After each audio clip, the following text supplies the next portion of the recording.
Welcome, everyone. I'm Samira Daswani, the host of the podcast called The Patient from Hell.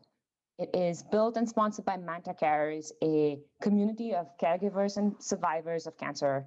We are a global community and we build tools and resources that help individuals go through the cancer experience. Today, it is my utmost pleasure to have my professor, Professor Carlson, from the East Coast of the US. She's a specialist in aquatic ecology. I met Professor Carlson back when I was convinced I wanted to be an ichthyologist. An ichthyologist is a scientist that studies sharks. That, of course, didn't happen, but it can potentially in the future. But Professor Carlson taught me everything I know about biology. And she has stayed a mentor and a friend for many, many years after I left. And back then, and this is now, maybe 12 years ago, 14 years ago, I knew about her being a cancer patient. So now, many years later, it is my utmost honor and privilege to have her on this podcast and to tell her story. Welcome, Professor Carlson. Oh, thank you. Thank you, Samira. It's such a treat to be here and to see you. Oh, likewise. You look so beautiful. I love it. Oh, I wish I looked like you. I feel the same way, so mutual admiration.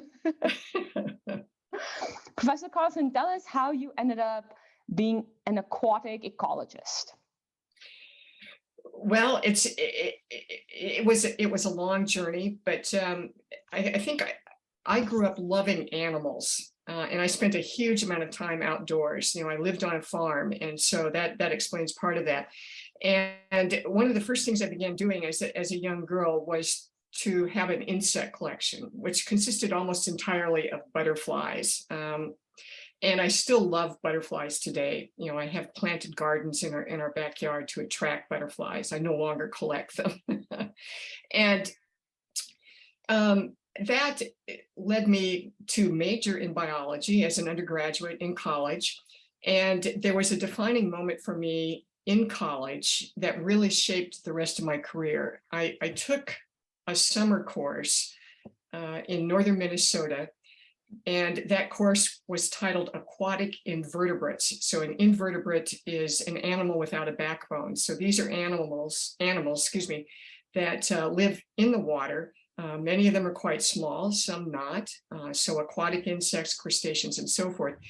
And I felt like I had suddenly discovered this incredible world underwater that most people didn't know about. And I was mesmerized. I was mesmerized by the body shapes, the behavior, their life cycles, everything about them. And I decided right then and there that I wanted to go on to graduate school for a master's degree, just to learn more about these aquatic animals, which I did. And to make a long story short, that led to my going on for a PhD because I was still intrigued by these organisms, but I didn't really know where that PhD might lead me. But it led me to teaching at a private university and working with undergraduates and continuing to conduct research in freshwater systems. Wow. That's incredible. So you've been doing this for how many years now? Well over 40 years. Yeah. And I'm still not tired of it. One of my favorite recollections of you is, I think it was a summer and you were in a lab and we went to a local freshwater system and you taught me how to use all of this incredibly cool equipment. No, I think you misremember that. You taught yourself. I basically gave you that equipment, and it was quite involved. There were multiple pieces, and I told you to become an expert. And then we traveled to the opposite side of the world to work in a freshwater system, and you were phenomenal. No, you were. You were the star of the course in so many ways. And what I remember about you was something different. I remember you teaching all the students a song that I think had originally been written in Hindi, or, it was an Indian song. Yeah. And somehow it got translated into Russian. And so you taught the group, how to sing this song. And the captain of our ship, who was this phlegmatic person who never talked much, just lit up and toasted people of all nations. Yeah, I'll never forget that. Oh, those are good times. I think you inspired me. And Professor Carson, I'm not even joking. I don't think I fully appreciated how much you inspired me, both as a student, but also as an individual, until I was going through treatment. And I distinctly remember we had gone for a meal in a local restaurant near the university. And it was a nice restaurant. And I remember what you ordered. You had them customize your meal. And I remember asking you why you were doing that. And I think that was the first time you told me about your journey as a patient. Mm-hmm. And I remember that stayed with me, because as now a survivor of breast cancer, I've had to make a lot of changes to my diet. And I distinctly remember that moment from so many years ago. And I remember it when I'm at that restaurant trying to make a decision, and it's really hard to make the decisions that are right for you from a health lens when there are so many temptations otherwise. And I remember that moment, and I've drawn on that so many times in the last couple of years. Oh, so, yeah, that's really interesting, because I don't know of the moments that I influenced my students, and I didn't know that I was doing that at that time. But yes, my diet changed dramatically, after my cancer diagnosis. Prior to my cancer diagnosis, my diet sucked. I mean, excuse me for that language, but it really did. I mean, my husband and I were working very hard, and our goal was to prepare things as fast as we could and eat them as quickly as we could, and then move on to whatever we were working on. And so, dinner was often hot dogs or macaroni and cheese, and lunch for me was usually a peanut butter and jelly sandwich, and usually a piece of fruit, and that was it. So anyway, I met with a nutritionist about 2 months after my initial cancer diagnosis. Actually, let me back up a second. She was speaking to a group of cancer patients at a local wellness center designed for cancer patients. It no longer exists, sadly. But she was an expert in advising patients who had cancer. And I found what she was recommending so different from the way I ate that I thought it was radical. I thought, this can't be right. And so I made an appointment with 2 other nutritionists who specialized, in speaking to cancer patients, one who is at a renowned cancer institute, still working there, and another nutritionist, again, an expert on advising cancer patients, who was with my local health maintenance organization. And to my great surprise, all 3 of them were advocating the same healthful diet. I mean, they were advocating basically a plant-based diet, avoiding as much as you can red meat, not eating any processed meats. Again, filling your plate with plants, with vegetables, at least half your plate, maybe 3/4 of your plate, emphasizing cruciferous vegetables, whole grains. I could go on and on, also including plants or fish that are rich in omega-3 fatty acids and so forth. So anyway, I decided, okay, 3 nutritionists have recommended this. I'll try this diet for a year, and then I'll assess whether or not I want to stay on it.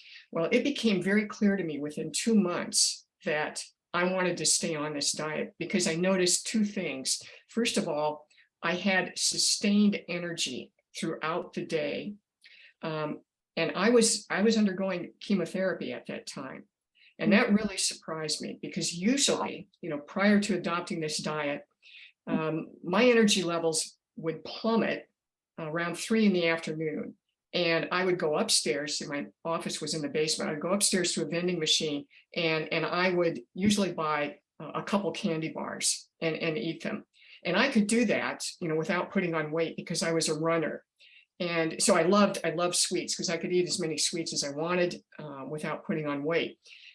So anyway, after adopting this healthy diet, I never needed to go upstairs to get a candy bar. I mean, I didn't feel hungry, and midday, I didn't need a pick me up for my energy. And the other thing I noticed is that I no longer had headaches. I mean, I would get headaches about twice a month, sometimes 3 times a month, where I would need to take an aspirin or an ibuprofen, and those vanished. And I've never had one, in 21 and a half years, except for maybe 1 or 2 sinus headaches, where it was clearly there, it was a sinus problem. So I've stayed on this diet. For 21 and a half years. Yeah. Can you tell us about diagnosis? So that happened 21 and a half years ago, right? Yeah, it did. And thinking back about that time was a bit difficult. Grappling with that was incredible because that diagnosis, well, maybe I should back up and explain what exactly it was. I was diagnosed with a type of lymphoma, something called follicular lymphoma. It's also called indolent lymphoma, meaning that it's a slow growing cancer, which sounds relatively benign, like a good cancer to have if you have to have one. But that's not the case because it's incurable for almost all patients who have this. And the reason it's incurable is that cancer drugs work very effectively on fast growing cancer cells. They don't work well on slow growing cancer cells. And so these drugs can't eradicate the cancer from your system. So let's see, where are we going with this? So how did I deal with that diagnosis? Suddenly I had this incurable cancer diagnosis, and my self-confidence in my future was shattered. I mean, absolutely shattered. I was at the peak of my career, 48 years old, and I felt like, well, also I read a paper that said that median survivorship was 7 to 8 years. And I figured with my luck, it would be less than that. So I really felt like I had no future. And I felt I lost my self-confidence in my physical body. Up until that point, I had never been sick. I mean, seriously sick. I'd never been seriously sick. In fact, I'd been a runner. I was physically fit and so forth. And so this was really difficult to process for me. And I think 2 things helped me in that first year to regain my self-confidence. One was I began lifting weights with 3 women, and they knew how to do this safely. We were lifting free weights and doing machine weights. And lo and behold, even though I was undergoing chemotherapy, I was developing upper body strength. I was developing biceps, big biceps and triceps. And I started feeling like, wow, I'm a new woman, and I'm, at least my muscles are strong. Maybe my immune system, lymphoma is cancer of the immune system. Maybe my immune system isn't working so well, but my muscles are. And then something else happened that year, which was even more revelatory for me. I taught a course on the opposite side of the world, and it was the first offering of this course. And I went over to the opposite side of the world 2 weeks after I finished that chemotherapy regimen. And my oncologist had planned the chemotherapy regimen so that I could do this. She knew that this meant a great deal to me. And I went over, and I was the only person in our group who did not get sick. And this was amazing to me, because my co-instructor and my husband went with me because he was worried about my health. The 2 of them both came down with a respiratory infection that required the use of antibiotics. I mean, they were really quite ill. And a number of the students came down with various problems. But I didn't. And so that showed me, my gosh, my immune system can still work. You know, I must be in remission and I can function normally. And that was just an enormous boost to my self-confidence. Yeah. How did you go from, so you read this paper, 7 to 8 years is median survival. You're anxious or worried that you have less. And here you are 21 years later. How did you? Yeah, how did I continue? Yeah, Uh-huh. grappling with the uncertainty. Well, let me first talk about median survivorship, because some of your listeners may not know of this paper. Now, if they know of this, it's actually an essay. If they know of this, just stop me. There's a very powerful essay written by a famous biologist. His name is Stephen Gould. And the title of that essay is "The Median is Not the Message." Huh. Okay. And we should link to this. We'll, if you're open to yeah, it. it's on the web. It's on the web. And he was prompted to write this essay because he had just been diagnosed with a very rare form of GI cancer. I think it was in the colon. I don't exactly remember, but he quickly dug up a medical paper and learned that he had, the median survivorship was 8 months. Oh. And this essay describes how he dealt with this. Hmm. I mean, he describes very powerfully how you need to understand what the median means. And I won't go into it, but he convinced himself, and rightfully convinced himself, that he would live longer than that. And most people do. Most people do, for reasons that, you know, are explained in that essay. And he lived for another 20 years. Wow. And he died from a different type of cancer. Hmm. So I found that very, very helpful. But I think what has really helped me since that first year, where I was grappling with complete loss of self-confidence in my future and in my physical body, I think what's helped me since then are two things. One is distraction. You know, whenever I think about, I try not to let my mind go off to thinking about when my current remission might end. And so I distract myself by keeping very busy, but busy on projects that are larger than myself. For example, writing scientific papers with scientific colleagues from around the world. And more recently, I've begun working with 3 climate action groups, you know, and I find this work very, very fulfilling, and it does distract me. But, you know, you can keep yourself too busy, you know, and that can rob you of time with family and friends, which is also important. So I try to balance distraction with something called mindfulness. And I suspect that, you know, many of your listeners have heard about this, but this has been very, very helpful for me. And it's the concept of living in the moment. It comes from Buddhism. And, you know, you try to live in the moment and cherish the current moment rather than letting your mind drift off to the unknown future or brooding on the past. And I hope I'm not talking too much, but I was introduced to this concept by my yoga teacher about 2 months after my initial diagnosis.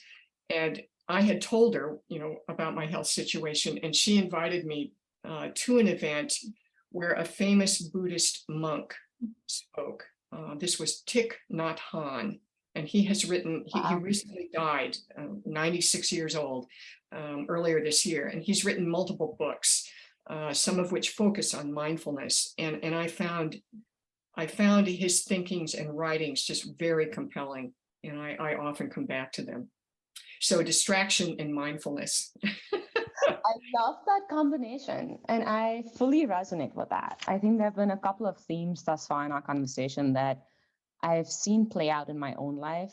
The diet changes, the nutritional sort of underpinning, the impact of that, positive, largely impact of that on energy levels and overall health. The next theme is the balance of grappling with uncertainty. I am fortunate in that I got early stage breast cancer, where prognostically speaking, or the odds of survival are typically really high. The downside, though, is I'm young. And in young women with breast cancer, outside of 5 years, you just don't know. And all the median data is a lot bleaker, but it's not good data either. So the uncertainty piece of it is something I grapple with very But often. but to counter that a little bit, you're young and consequently don't have, all of the health ill Yes. effects that often come with aging. And so Yes. that gives you an advantage. And Yes. Stephen J. Gould's essay talks a bit about that. But he also talks about what a median actually means for survivorship. It's a right skewed distribution. I'll just leave it at that. And that means that you have a very high probability of being in that right tail. Okay, to the right of the median, which means you're going to live longer than that median. I definitely. Yeah. It's taken me a while to get there, and I think I'm still fairly recent from end of treatment. So I still grapple with that. And I think I'd imagine that the longer out you went, the uncertainty and grappling with uncertainty start to change and shift a little bit in Yes. flavor. Because I think that I see that. Like I see the difference between last year and this year in terms of how much it matters. And the tools that I've been using to navigate that. And I do think it's different. I think for me, uncertainty is uncertainty of recurrence and then coming back versus true survival. Because in my case, it was curative intent. So we did really well on the first phase of treatment. It's the next cancer that you worry about. So it's also a different kind of trigger point, I guess. Yes. It's the more and more I get into it, and the more I hear stories like yourself, I realize that the themes are constant or similar, but the way they manifest tends to be very different for people. And what it ends up meaning tends to be pretty different given the kind of nuances of the specificity of the type of cancer and the diagnosis and how it unfolded. No, you're right. You're right. And I think that how people grapple with uncertainty, it varies a great deal with a person. I mean, I'm sure that's true. Yeah. So, Professor Carlson, one thing that when we were preparing for this podcast today, I remember you telling me that you still have to go in fairly frequently right now for treatments. Would you mind sharing what that looks like for you? How has that changed? Because you've been in the system for 20 years or so. Yes. I'm Yes. Shifts and changes and things that haven't changed. And I'm wondering if you would be willing to tell us more about that. No, certainly.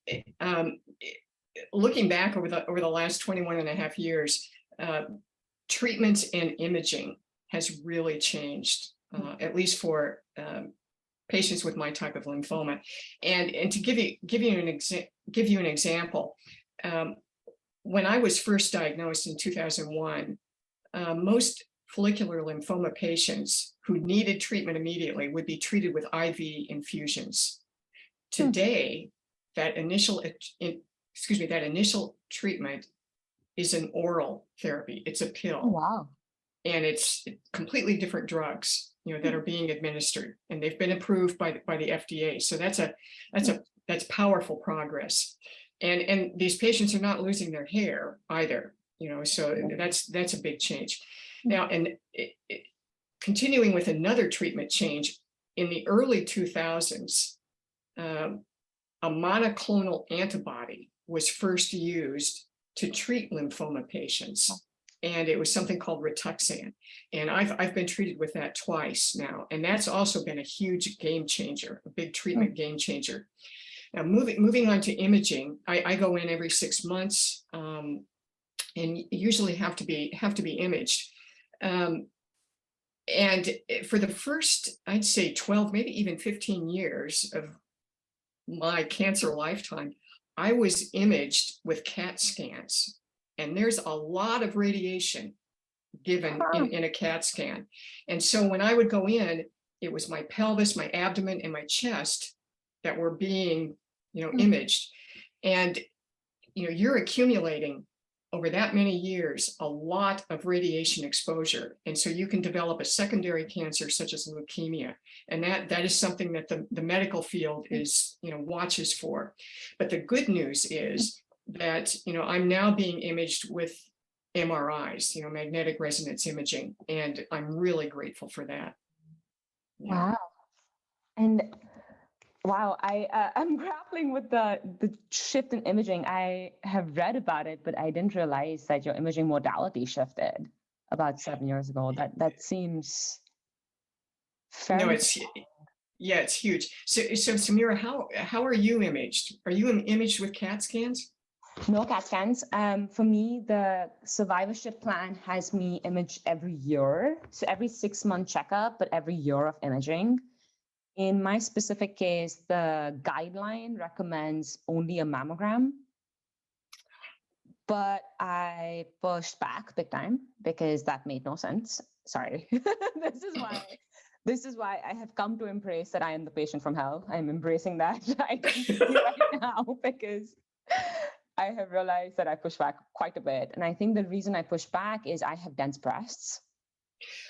So mammograms, we know, don't work on dense breasts. Right, So right. my current oncologist and I essentially agreed that in addition to doing standard of care, we would also add in a whole breast ultrasound. Oh, every year. that's super. So I'm thrilled that we have that because that gives me more peace of mind because a mammogram really wouldn't pick up anything. That's right. So we have the whole breast ultrasound, and then every alternate year, I have to get a full body MRI and PET scan. I see. Right.